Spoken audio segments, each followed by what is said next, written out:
নমস্কার বন্ধুরা, সায়নিস ব্লগের আরও একটি পর্বে তোমাদের সকলকে জানাই অনেক স্বাগত ও অনেক ভালোবাসা। আজ হচ্ছে বৃহস্পতিবার, সাথে আজকে অশোক ষষ্ঠী। দেখতে দেখতে নবরাত্রির 5টা দিন যে কিভাবে কেটে গেল বোঝাই গেল না। আজ হচ্ছে ষষ্ঠতম দিন, অর্থাৎ মাতা কাত্যায়নীর দিন। মাতা কাত্যায়নীর সব থেকে প্রিয় রং হচ্ছে হলুদ। তাই সকালবেলায় উঠেই আজ মনস্থির করেছিলাম আমার আসনে যেই যেই ঠাকুর আছে সব ঠাকুরকে আমি হলুদের সাজে সাজাবো। আচ্ছা, তোমাদের মধ্যে কারা কারা নবরাত্রির ব্রত রেখেছো একটু আমাকে লিখে জানিও তো। আর তার সঙ্গে সঙ্গে কারা কারা ব্রত উপবাস রাখছো, অখণ্ড দ্বীপ জ্বালাচ্ছ, সেটাও একটু আমাকে জানিও। মা লক্ষ্মীর আসনটা প্রত্যেক বৃহস্পতিবারই আমি ঝেড়ে পুছে পরিষ্কার করে নিই। আমার মনে হয় যেখানে মা লক্ষ্মী বসবাস করেন সেই জায়গাটা অবশ্যই পরিষ্কার পরিচ্ছন্ন রাখা দরকার। আমার সমস্ত বিগ্রহগুলোকে আমি কিন্তু বৃহস্পতিবার করে স্নান করাই। তাই মা লক্ষ্মী, নারায়ণ, গণেশ ঠাকুর, সরস্বতী ঠাকুর সবাইকে এখানে আমি স্নান করিয়ে নিচ্ছি। হ্যাঁ, স্নানের জলে অবশ্যই অঘরু আর গোলাপ জল মিশিয়ে দিয়েছি। লোকনাথ বাবাকেও স্নান করিয়ে নিলাম। আর আজকে কিন্তু শুধু যে মা লক্ষ্মীর বার, শুধু যে আজকে মা কাত্যায়নীর দিন তা কিন্তু না, আজ কিন্তু আমার সাই বাবারও বার। তাই ভাবলাম সাই বাবাকেও সুন্দর করে স্নান করিয়ে দিই। সাই বাবার স্নানের জলে অবশ্যই আমি দুটি জিনিস রাখি, একটা হচ্ছে গোলাপের পাপড়ি আর একটা হচ্ছে তুলসী পাতা। এই দুটো ছাড়া আমার মনে হয় সাই বাবার স্নান অসম্পূর্ণ। এখানে আমি সবাইকে দেখো সুন্দর করে হলুদের সাজে সাজিয়ে দিয়েছি। কেমন লাগছে আমার ভগবানদেরকে অবশ্যই তোমরা লিখে জানিও। আর যেহেতু অশোক ষষ্ঠী ছিল, চেয়েছিলাম আজকে অনেক ধরনের ফুল দিয়ে আমার ঠাকুর মন্দিরটাকে সাজাবো। কিন্তু ওই যে বলে না, যেটা আমরা সবসময় চাই সবসময় তা সেইভাবে আমাদের কাছে আসে না। আমার এখানে এমনিই ফুলের অনেক সমস্যা থাকে, আর যেই দিন করে বিশেষ দিন থাকে সেই দিন করে ফুলের সমস্যা যেন আরও বেড়ে যায়। তাই জন্য আজকে যতটুকুন পেরেছি তাই দিয়েই পুজো সারছি। ভেবেছিলাম একটা পদ্ম ফুল নিয়ে আসবো, কিছুটা গোলাপ ফুল নিয়ে আসবো, মায়ের জন্য একটা সুন্দর দেখে জুঁই ফুল বা বেল ফুলের মালা আনবো। সেসব কিছুই আর হয়নি। এই রজনীগন্ধার একটা মালা পেয়েছিলাম, সেটাই সাই বাবাকে পরালাম। আর সাই বাবাকে হলুদ রঙের কাপড় পরিয়ে তার উপরে একটু আতর দিয়ে দিলাম। আমরা যেরকম পারফিউম মাখতে ভালোবাসি, সেরকম ঠাকুরও কিন্তু একটু সুগন্ধি দ্রব্য হলে তার ভালো লাগে। তো সাই বাবাকে সব কিছু পরিয়ে হলুদ রঙের একটা মুকুট পরিয়ে দিলাম। এইদিকে ঘট পাতার ব্যবস্থা নিয়ে আমি একটু তোড়জোড়ি করছিলাম, কেন কি 12টা প্রায় বাজতে যায়। তাই মা লক্ষ্মীর ঘরটা আগে ভাগে পাতার একটা ইচ্ছে তো আমার ছিলই। আমার বাড়িতে যেহেতু দুদিনই মা লক্ষ্মীর পুজো হয়, অর্থাৎ বৃহস্পতিবার এবং শুক্রবার, তাই আমি চাই দুটো পুজোই বেশ পরিপাটি করে সুন্দর করে করতে, এবং প্রত্যেকটা পুজোর বিধিগুলো যেন সুন্দর হয় সেটাই আমি চাই। কিন্তু সব দিন সেটা আর আমার পেয়ে ওঠা হয় না। যেমন প্রত্যেক বৃহস্পতিবারেই চাই একটি করে পদ্ম ফুল, অনেকগুলো করে গোলাপ ফুল, সেগুলো আর সব দিন পাওয়া হয় না। যেমন আজকেই দেখো একটা বিশেষ দিন, আমি ভেবেছিলাম মা লক্ষ্মীর ঘটে একটা পদ্ম ফুল দেবো আর মা দুর্গার পায়ে একটা পদ্ম ফুল দেবো, কেন কি আজকে থেকে অশোক ষষ্ঠী শুরু, আজকে থেকে দেবীর বোধন শুরু। কিন্তু সেই সব জিনিসের উপরে, আশা ভরসার উপরে একদম জল ঢেলে দিল আমার ফুলের আন্টি। যাই হোক, যা পেয়েছি তাই দিয়েই ভক্তি ভরে পুজো করার চেষ্টা করছি। আগে যখন কেষ্টপুরে ছিলাম এই সমস্ত কিছু নিয়ে এত কিছু ভাবতে হতো না। ওখানে না ফুল ভীষণ অ্যাভেলেবেল, অনেক ফুল তুমি পেয়ে যাবে তুমি না চাইতেই। এরকম অনেক ফুলের দাদারা, দিদিরা, মাসিরা গোটা রাস্তা জুড়ে বসে থাকে। যাই হোক, মা দুর্গার জন্য এই মালাটাই নিয়েছিলাম। তো দেখো আমার শিব দুর্গাকে কি সুন্দর লাগছে। আর এদিকে আমি কিন্তু গোপলু সোনাদেরকেও সুন্দর করে হলুদের সাজে সাজিয়ে দিয়েছিলাম। সবাইকে সাজাতে গিয়ে দেখলাম আমার রাধারানীরই একটা হলুদ রঙের জামা নেই।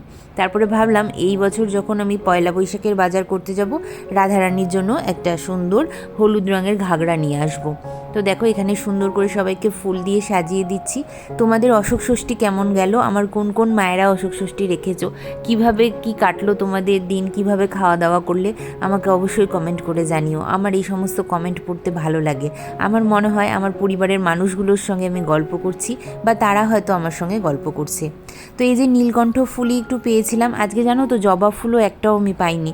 তাই এই নীলকণ্ঠ ফুল দিয়ে আমি পুজোটা সারছিলাম।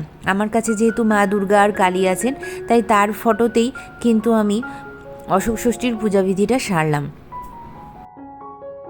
ওইদিকে সাই বাবার ঘরটাও পেতে নেব বলে মনস্থির করলাম। তো সাই বাবার ঘরটা তো আমার পাতা হয়ে গেছে, কিন্তু সাই বাবার ঘরের আজকে যে ফুলটা দেখতে পাচ্ছ ওটা বড্ড ছোট ছিল, ওটা আর একটু বড় হলে আমার ভালো লাগতো। আর এখানে এই যে সাই বাবার জন্য একটা গোলাপ ফুল নিয়ে এসেছিলাম। এদিকে আমার গোপলু সোনাদের জন্য আর সাই বাবার জন্য এখানে সাবুর খিচুড়ি হচ্ছিল।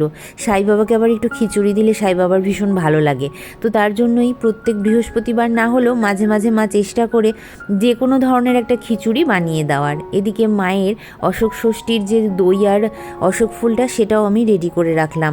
ফলগুলো কেটে নিচ্ছিলাম, আজকে 3 ফল আর মাকে মিষ্টি দিয়ে পুজো দিয়েছিলাম, অর্থাৎ মা দুর্গাকে 3 রকমের ফল মিষ্টি দিয়ে প্রত্যেকবারই পুজো দিই।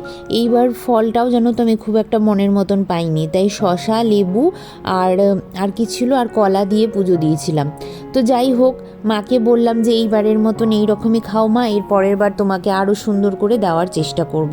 ওদিকে খিচুড়িটাও হয়ে এসেছিলো। আসলে সাই বাবার কিন্তু হলুদ রঙের ভোগ ভীষণ প্রিয়। তুমি খিচুড়ি দাও বা কোনো হলুদ রঙের ফল মিষ্টি দাও, সেটা ভীষণ ভালোবাসেন বাবা। আর মনে হয় আমার বাড়িতে কেউ রান্না করে দিলে সেটা বাবা আরও বেশি ভালোবাসে। আর কি বলবো, এখন এত গরম পড়েছে যে তোমাদেরকে বলে বোঝাতে পারবো না। কিন্তু একটা জিনিস তোমাদেরকে বলতে চাই জানো বন্ধুরা, সমস্ত ঘরগুলো যদি আমার প্রচণ্ড গরম হয়েও যায়, ঠাকুর ঘরটা না একদম শীতল থাকছে। আমি কেন এটা হচ্ছে আমি জানি না, আমার গোপাল সোনারা এই ঘরে থাকে সেই জন্যই, নাকি আমার অন্যান্য ঠাকুররাও এই ঘরে বসবাস করে তার জন্য এই ঘরটা এত ঠান্ডা থাকে। এদিকে দেখো গোপলুদের কিন্তু আমি এখানে সাবুর খিচুড়ি দিয়ে দিয়েছি, এদিকে সাই বাবাকেও কিন্তু সাবুর খিচুড়ি দিয়ে দিয়েছি। তো সবাই সুন্দর করে খাক, আর আমি এদিকে ধূপ দ্বীপ জ্বালিয়ে তারপরে কিন্তু ব্রত কথাটা পাঠ করব। ও তোমাদেরকে তো একটা কথা বলাই হয়নি, কোনোবার কিন্তু আমি ব্রত কথা পাঠ করি না, মা ব্রত রাখে তাই মাই ব্রত কথাটা পাঠ করে, আমি শুধু পুজোর জোগাড়টা করে দিই। এই বছর কিন্তু আমি পুজোর জোগাড়টাও করেছি, আর প্রত্যেক বছরের মতন এই বছর আমি না খেয়েছিলাম, শুধু একটু চা বিস্কিট খেয়েছিলাম আর কিচ্ছু খাইনি। তারপরে জানো তো আমি মায়ের কি হলো, আমাকে মা বললো যে তুই আজকে ব্রত কথাটা পাঠ কর।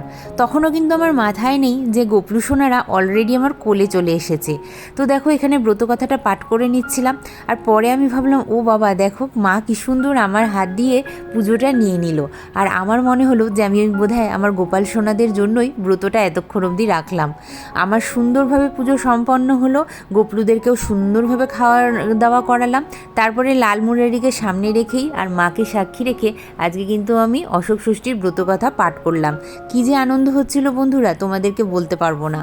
ব্রতকথা পাঠ করে উঠে যখন আমি জল খেলাম, তখন মা আমাকে বলল যে দেখ গোপাল সোনারা তোর কোলে এসেছে, তাই তোর হাত দিয়ে পুজোটা মা নিয়েই নিল। যাই হোক, তো এইভাবেই আমার বৃহস্পতিবার এবং অশোক ষষ্ঠীর ব্রতবিধি সম্পন্ন হলো। সাথে মা কাত্যায়নীর প্রিয় কিছু জিনিসও করার চেষ্টা করলাম।